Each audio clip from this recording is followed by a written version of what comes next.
नमस्कार, सत श्री अकाल एंड गुड इवनिंग। मैं हूं आरज़ू काज़मी और हमारे साथ हैं जी कर्नल शैलेंद्र सिंह साहब। बहुत शुक्रिया सर कि आज आप आए। Thank you so much.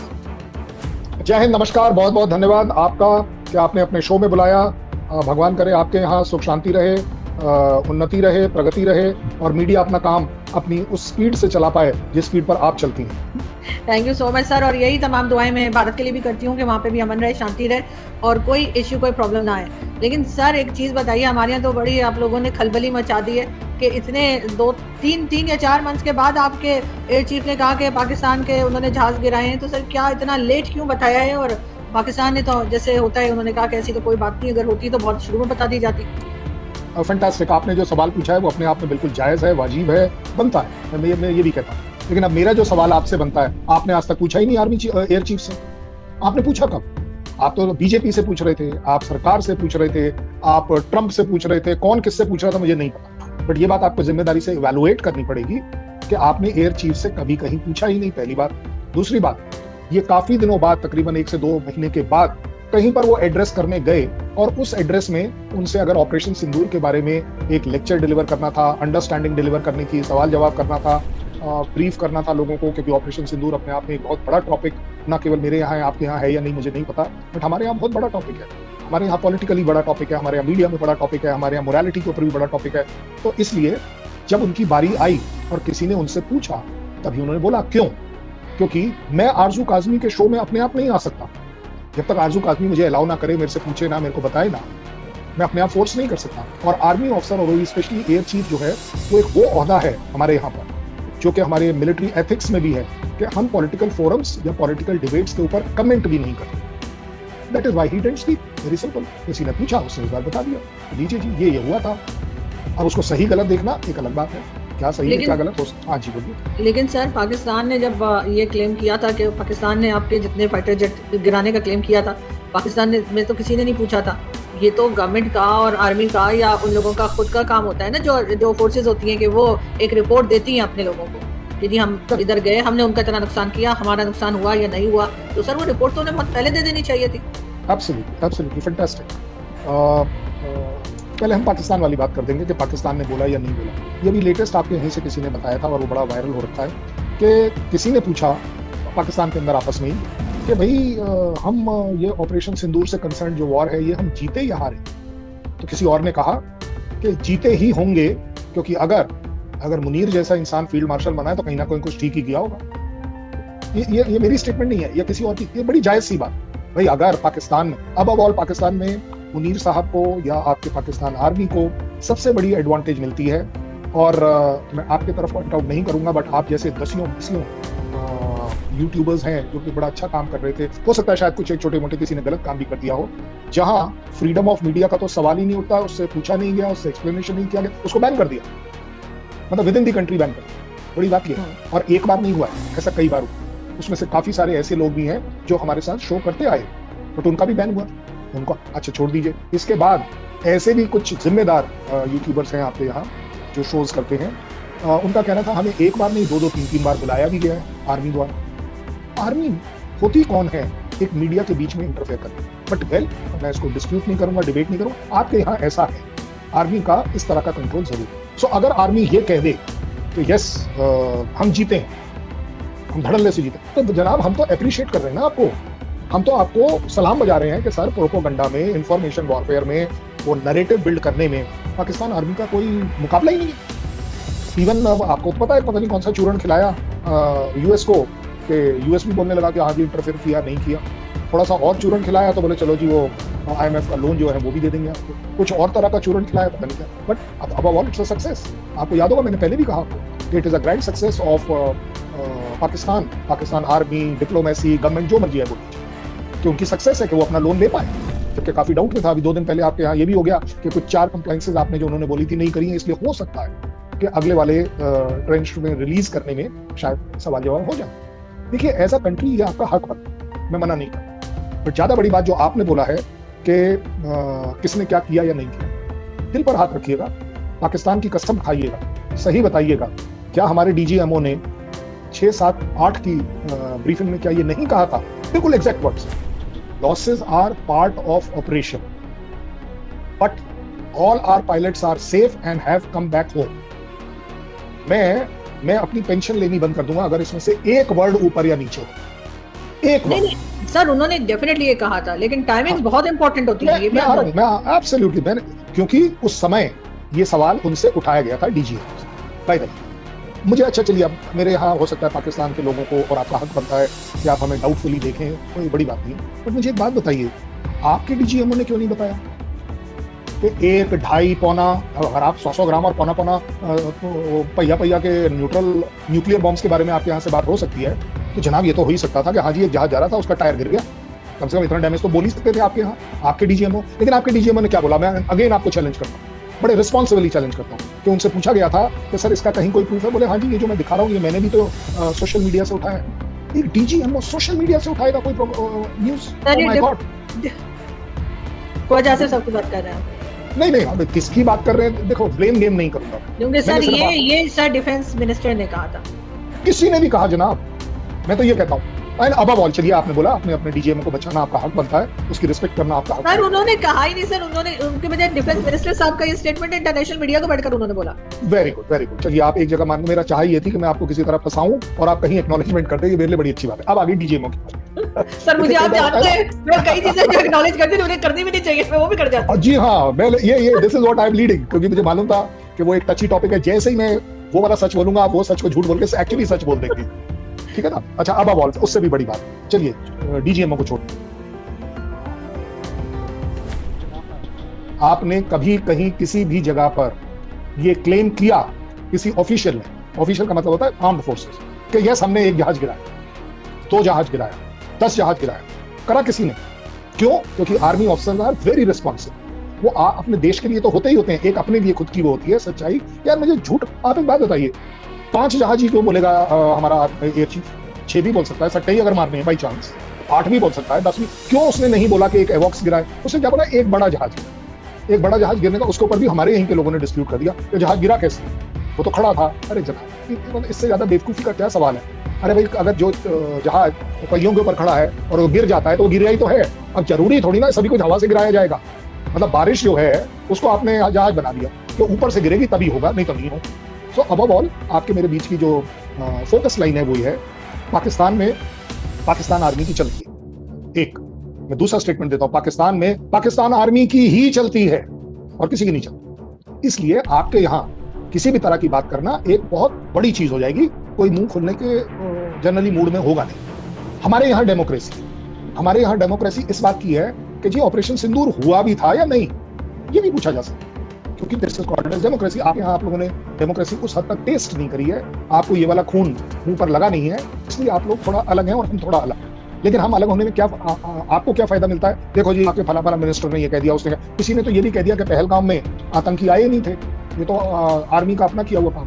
हमारे यहाँ हो सकती है।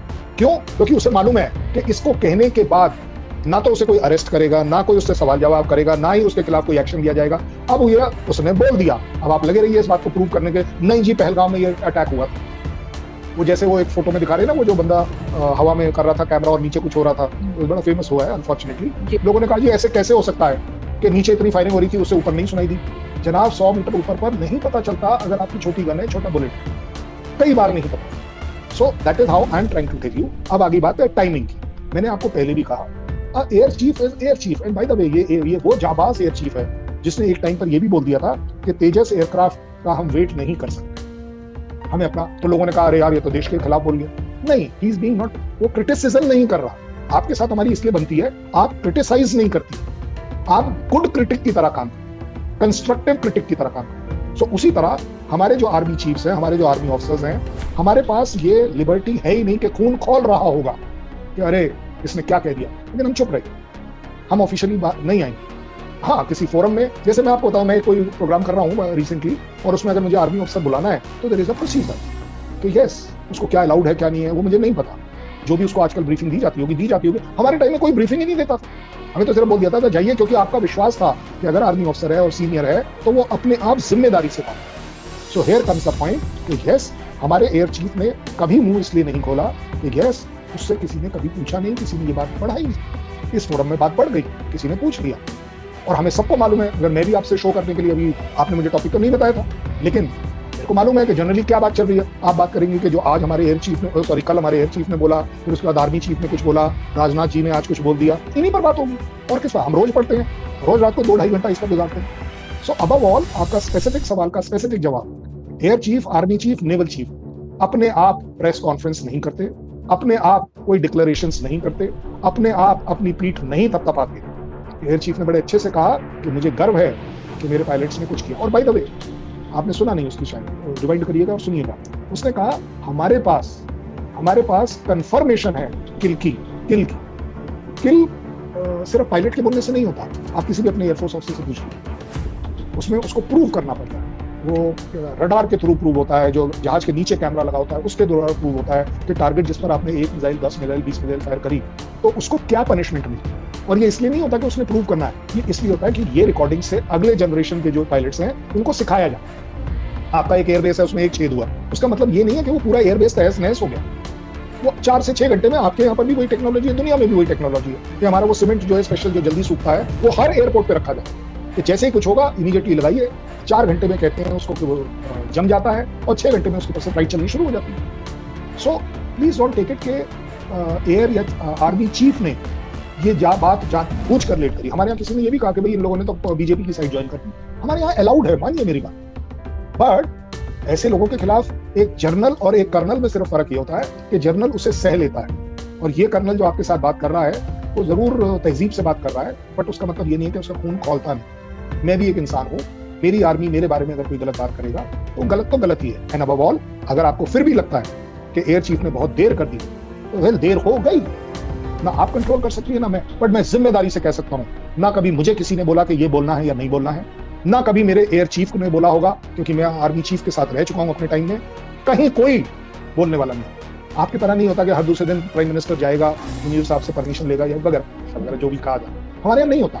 हमारे यहाँ इनफेक्ट चीफ को मिलना होगा, मे भी हो सकता है 2 से 3 महीने में एक बार मिलेगा, शायद वो भी ना मिले, दे डोंट मीट। इसीलिए एपी सिंह साहब ने बड़ी अच्छी बात बोली कि मेरे ऑपरेशनल प्लानिंग में कहीं किसी का कोई पॉलिटिकल इंटरफेरेंस नहीं था। और मानिए मेरी बात, इसके पीछे लॉजिक ये है, पॉलिटिशियन जो होता है, जैसा वर्ल्ड में कहा जाता है, मैं उनके खिलाफ कुछ नहीं बोल रहा हूँ, लेकिन ऐसा कहा जाता है कि अनपढ़ गंवार आदमी, इसे क्या पता रडार में कैसे ट्रैक होता है, किसमें क्या होता है, क्या किल होता है, कैसे किल नहीं होता, उससे तो सिर्फ सवाल जवाब करके अपनी न्यूसेंस वैल्यू बढ़ाता। सो आई डोंट थिंक।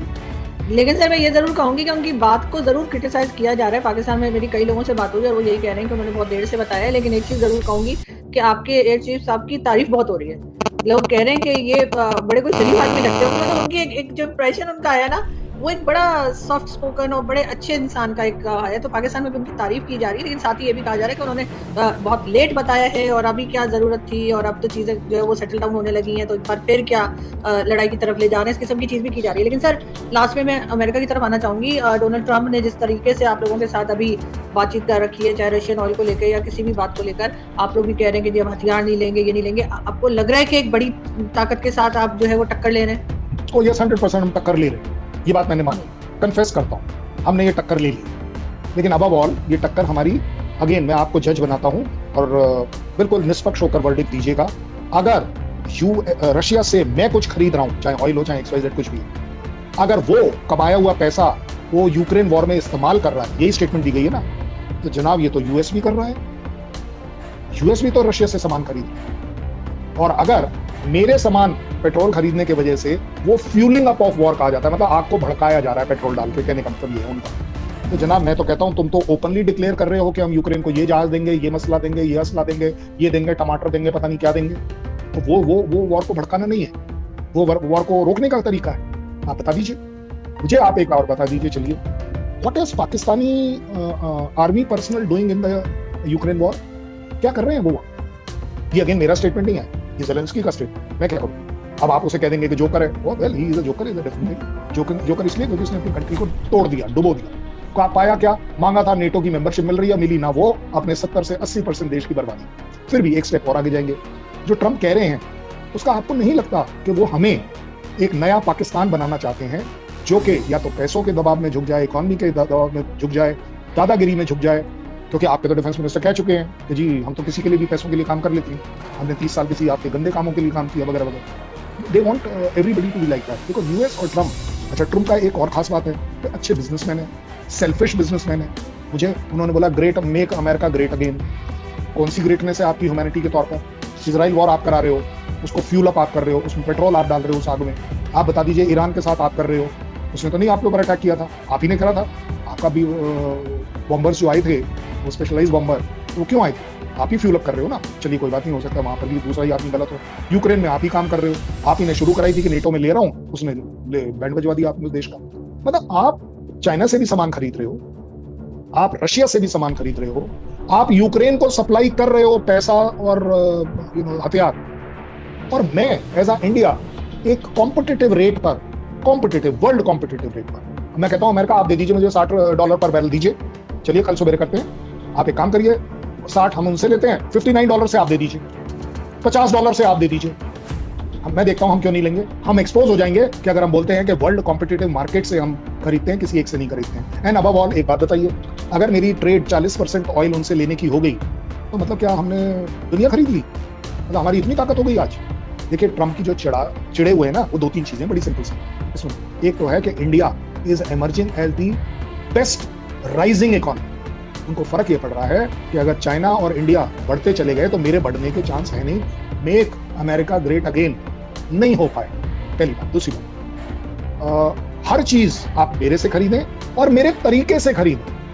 F-35 मैं ऑफर कर रहा हूं, लेकिन कैसे दूंगा वो मैं डिसाइड करूंगा। और उसका एग्जांपल दे देता हूं, ये वही अमेरिका है जिसने जब हम तेल खरीद रहे थे ना, तो उस समय जो इनके कॉमर्स एडवाइजर थे, ये उनकी स्टेटमेंट है, मतलब अगर मैंने बोली तो आप मानेंगे नहीं। उन्होंने क्या कहा कि हम चाहते थे कि रशिया का जो ऑयल है, जो तकरीबन $80-90 पर बैरल से बिक रहा था, वो किसी तरह नीचे हो जाए। क्यों? क्योंकि उस समय यूरोपियन यूनियन की कंट्रीज भी ले रही थी उससे, नेटो कंट्रीज भी ले रही थी उससे। तो उन्होंने कहा चलिए जी, इंडिया ज्यादा ले रहा है, इंडिया की बात वो मानता भी है, इंडिया को नेगोशिएट कर लेना चाहिए कि 60। तो $60 पर अमेरिका ने अलाउ किया इंडिया को कि इस रेट पर आप ले सकते हैं, हमारा कोई आपसे प्रॉब्लम नहीं है, हम आपके खिलाफ कोई सेक्शन नहीं। अदरवाइज आप बताइए 3 साल बाद अब तुम्हें याद आई कि कौन किसको पैसे दे रहा है, किसको ले रहा है? मैं तो आपको बताऊं 3 साल बाद क्या, 3 साल से पहले और बाद में दोनों ही टाइम यूक्रेन वॉर में तो आपका पार्टिसिपेशन था। इंडिया का कैसे हो गया? ज्यादा बड़ी बात यह है कि उनको एक तकलीफ है इकोनॉमी, दूसरी तकलीफ है कि India is not towing the line. जो वो कहते हैं उस हिसाब से नहीं चलता है। ट्रम्प साहब ने बोला मैंने पीस कराया पाकिस्तान और इनके बीच में, पाकिस्तान ने मान लिया कि हाँ जी उनको पीस, वो क्या नोबेल पीस प्राइज मिलना चाहिए। हमने उन्हें झड़क दिया कि भाई साहब हमारे बीच में तो कोई आता ही नहीं, अगर आते भी हो आपके हिसाब से हम आपको एक्नॉलेज नहीं करते कि आप हमारे इस लड़ाई के बीच में। हमारा narrative simple claim clear cut है, पाकिस्तान ने मांगा, हमने एग्री। क्यों? क्योंकि हमने शुरुआत में भी कहा था कि 6-7 तारीख की रात के बाद हमने आपके डीजीएमओ को बता दिया था कि हम इससे आगे नहीं जाते। आपके ड्रोन आए, हमारे ड्रोन गए, आपका जहाज दाएं आया, हमारा दाएं गया, कहानी बढ़ गई। बट ये हमारे प्लान में नहीं, एस्केलेशन हमने नहीं किया। हो सकता है जैसे पिछली बार हुआ कि एक बार आपने भी फ्लाई किया बालाकोट के टाइम, हमने भी फ्लाई किया, आपका क्लेम है कि आपने इधर उधर बम करा दिए, हमारा क्लेम है कि चलिए जी हमने आपके टॉप टेररिस्ट कैंप को तोड़ दिया। दोनों सेटिस्फाइड हो गए, चुप हो गए, नहीं बढ़िया मामला, एक दिन का मामला। लेकिन इस बार बात इसलिए बढ़ गई क्योंकि हमें दिख गया कि यस, हमने बोला था आप भी आते, फ्लाई करते, चले जाते। सो सबसे बड़ी बात यह है कि एक बहुत बड़ा थप्पड़ ट्रम्प को यह भी लगा कि हमारे प्राइम मिनिस्टर साइप्रस जा रहे थे और ट्रम्प साहब ने फोन किया, ये ऑफिशियल है, मेरा नहीं है, अगेन ऑफिशियल है, कि ट्रम्प साहब ने बोला कि वॉशिंगटन रुकते हुए चले जाइए, मतलब बातचीत कर ली। हमारे प्राइम मिनिस्टर ने कह दिया नहीं जी मेरी व्यवस्था है, मुझे जाना है। इसका मतलब क्या हुआ कि मैं आपसे नहीं मिल पाऊंगा? इसका मतलब क्या हुआ? दैट मीन्स अमेरिका जो इतना बड़ा है, अपने आप को टॉप शॉट समझता है, साइप्रस जो इतना सा है, हमने साइप्रस को प्रायोरिटी दे दी, अमेरिका को प्रायोरिटी नहीं दी। How dare you! अगर मैं बोलता हूं एज अ प्रेसिडेंट तो ये तो दुनिया में आप चलो एक एग्जांपल ले लो, चलो छोड़ो, कोई बड़ी बात नहीं। अगर शहबाज शरीफ को अभी कॉल आ जाए कि आज रात को अमेरिका आइए मिलते हैं, आपको लगता है वो रुक जाएंगे? मेरे को नहीं लगता वो रुक। मैं क्रिटिसाइज नहीं कर रहा हूँ, एक पैरेलल ड्रॉ कर रहा हूँ। चलिए छोड़ दीजिए, बांग्लादेश को बोल दीजिए, रुक जाएगा उसका प्राइम मिनिस्टर? आप किसी कंट्री का नाम लीजिए जो रुक जाएगा। क्यों? क्योंकि प्रेसिडेंट ट्रंप अगर किसी को बुला रहा है तो ये बहुत बड़ी बात है। तो सर ये भी तो अवॉइड कर रहे हैं ना मोदी जी, का सुना है कि वो पाकिस्तान से कहीं बात ना करवा दें, कहीं पाकिस्तान के वो जो फील्ड मार्शल साहब है कहीं उनके सामने ना बिठा दें, इस तरह की बात भी चल रही थी जब ट्रम्प ने बुलाया था। तो वो अवॉइड कर रहे हैं आमना सामना होना या बात करना। तो उनको राइट है कि अगर वो बात नहीं करना चाहते पाकिस्तान से तो वो बिल्कुल बात ना करें, उसमें तो हम कुछ नहीं कर सकते। नहीं, उस समय जो बुलाया गया था वो इसलिए नहीं बुलाया गया होगा, ये आप इवैल्यूएट कर लीजिए कि हमें मुनीर से मिलना है। मुनीर से हमारा प्राइम मिनिस्टर क्यों मिलेगा? Munir is like a chillar, he is not even a rupee in front of our prime minister. आपके यहाँ उसकी वैल्यू अलग है, हमारे यहाँ हमारे की वैल्यू अलग है। हमारे यहाँ प्राइम मिनिस्टर सुप्रीम है, हमारा प्राइम मिनिस्टर यूएस के प्रेसिडेंट को मना कर सकता है, कर दिया, कर लो, क्या करोगे? क्या उखाड़ लिया? टैरिफ उखाड़ लिया ना। चलिए अब आप देखिएगा टैरिफ का भी जवाब आएगा। हमने अभी तक फिर भी कहीं हाथ नहीं जोड़े। हमने अभी भी बोला है 27 तारीख तक, अगस्त तक हम कुछ ना कुछ सोल्यूशन निकाल लेंगे। और एक बात बताइए, चलिए आप खुद कैलकुलेट करिए, 100 रुपए का ट्रेड अगर इंडिया पूरी दुनिया में करता है तो उसमें से 17 से 18 रुपए का ट्रेड हम यूएस के साथ। अब आप क्या कहना चाह रही हैं कि अगर ये 17 रुपए का ट्रेड बंद हो जाता, इससे बड़ी बात तो कुछ नहीं हो सकती ना, बंद ही हो जाता है टोटली, क्या हमारा 17 रुपए का घाटा होने वाला? आपको क्या लगता है कि 96 कंट्रीज के बीच में अगर मैं ये 17 रुपए के ट्रेड को बांटूं तो सर ये 1 रुपया भी नहीं आता मेरे को। अच्छा, अबव ऑल इसी 17 रुपए को अगर मैं अपने कंट्री में अपनी ही 140 करोड़ की जनता, biggest market in the world के बीच में डिस्ट्रीब्यूट करता हूं, तो आपको लगता नहीं है कि मैं ये सह लूंगा?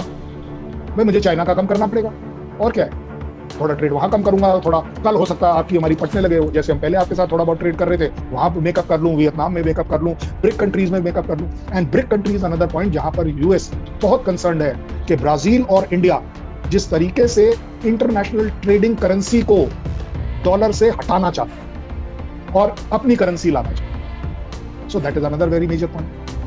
इंडिया अपनी ग्रोथ में जिस स्पीड पर चल रहा है उस स्पीड पर चाइना भी नहीं चल रहा, यूएस भी नहीं चल रहा। This is another very strategic point जिसको मैं कह सकता हूँ। जिस तरीके से इंडिया अपनी आर्म्स मैन्युफैक्चरिंग में, डिफेंस प्रोडक्शन में बढ़ता चला जा रहा है और गैलपिंग स्पीड पर चल रहा है, 100% से ज्यादा का वो डेवलप कर रहा है अपने ट्रेड को, तो आज नहीं तो कल F-35 चैलेंज तो होगा ही ना कि भाई जब कंपटीशन में आएंगे तो सीधी सीधी बात है, चाहे वो आप हो चाहे मैं हूं, बात तो दोनों के लिए बराबर है।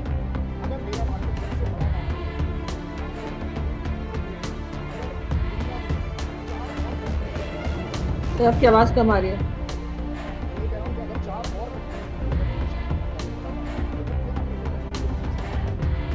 बिल्कुल, पहले भी लगा रहे थे वो टैरिफ और अभी भी लगा रहे हैं, कोई बड़ी बात नहीं, कोई बड़ी बात नहीं हमने, लेकिन अभी तक बढ़ाया नहीं है।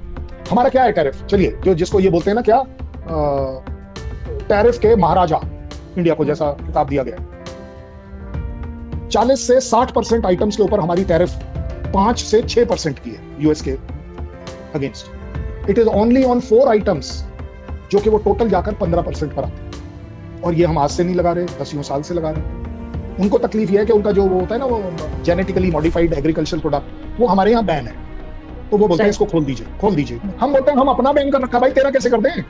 हमने अपना इंडिया का खुद का जीएम प्रोडक्ट एग्रीकल्चर हमने बैन कर रखा है। ये मेरे कंट्री की मर्जी है कि मैं क्या करूं क्या नहीं करूं। क्यों? क्योंकि उनके पास वो सबसे ज्यादा स्ट्रांग है कि वो दे पाएंगे। जब हमारे यहाँ बैन है, आपका नहीं बिकेगा, बोले नहीं जी आपको तो खरीदना ही पड़ेगा। ठीक है यार, कॉम्प्लीमेंट्री भेज दे, ट्राई करते हैं अगले 5 साल के लिए कॉम्प्लीमेंट्री पूरा जीएम फूड भेजो, क्या पता हमारे यहाँ लाइक हो जाए। ये सीधी बात है ना। ये मल्टीग्रेन फूड आपने कभी बचपन में खाया था? हमारे पास मल्टीग्रेन ही होता था, दूसरा कोई नहीं होता था। हमारी माँ जो बनाती थी वो मल्टीग्रेन बनाती थी। ये तो over a period of time आटा आटा आटा में चला गया, अब वापस आप आ गए। आपने कभी देखा था पहले कि कोई ब्रेड जो है वो मल्टीग्रेन होगी? नहीं होती थी।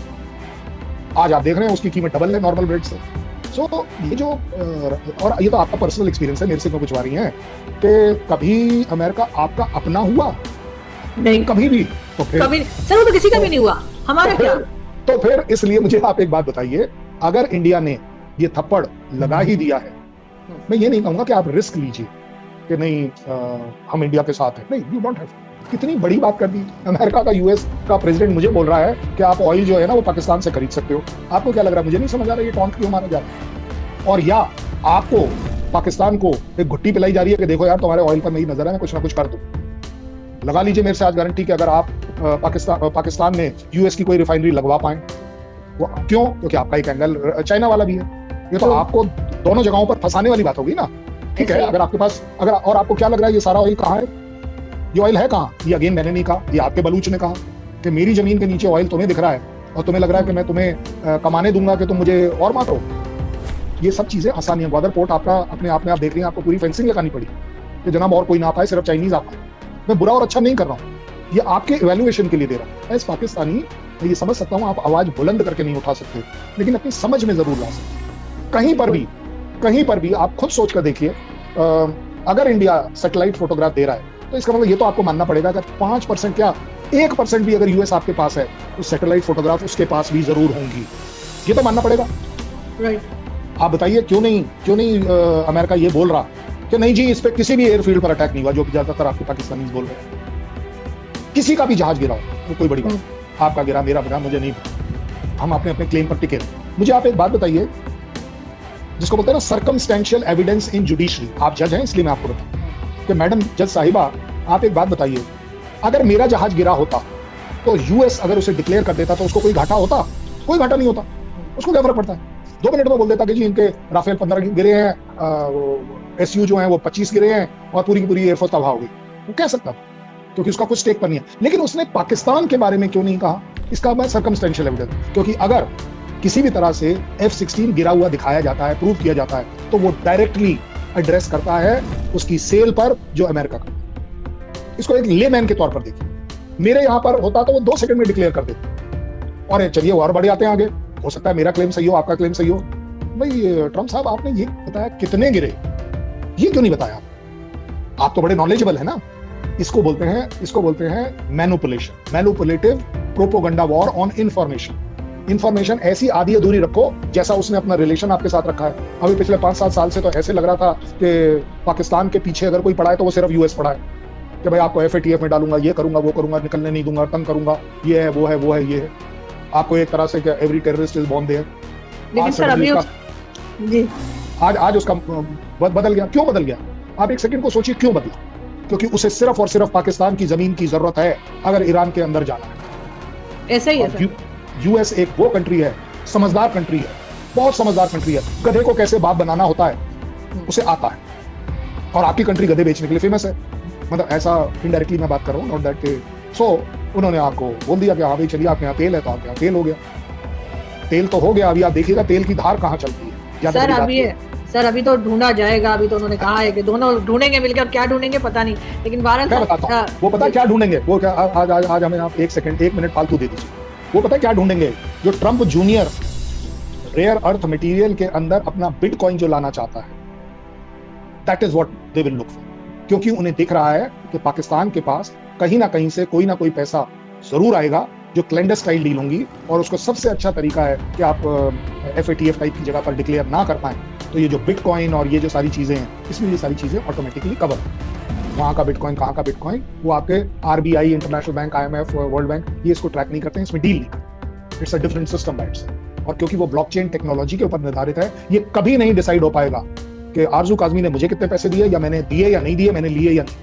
क्यों? क्योंकि उस ब्लॉकचेन टेक्नोलॉजी में वो मेश इतना तगड़ा है कि उसके अंदर घुसकर नहीं पता कर सकते कि इस पूरे के पूरे में कौन आरजू काज़मी है, कौन शैलेंद्र सिंह है, कौन है, कौन।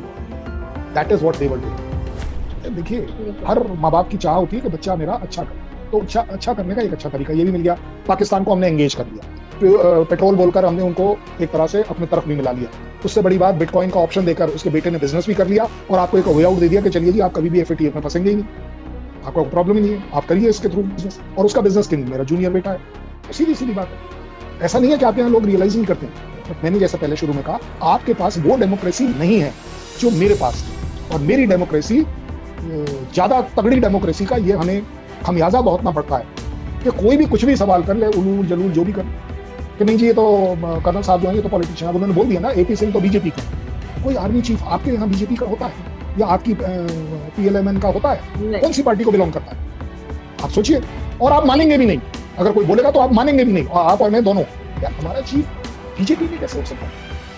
मतलब सोच कौन सकता है? ये स्टेटमेंट्स होती हैं सर, ये स्टेटमेंट्स होती है, लेकिन डेफिनेटली मैं आपसे और दूसरों से इसलिए बात करती हूँ भारत में कि हमारे लोग समझ सकें। हर भारतीय, हर इंडियन आकर हमारी बुराई नहीं कर रहे होते, वो हमें एक तरह से कुछ बता भी रहे होते हैं कि कहाँ हम गलत जा रहे हैं। तो डेफिनेटली लोगों को हम सुनेंगे, तभी हम अपनी डायरेक्शन को सही कर पाएंगे और बैलेंस कर पाएंगे। Thank you so much sir.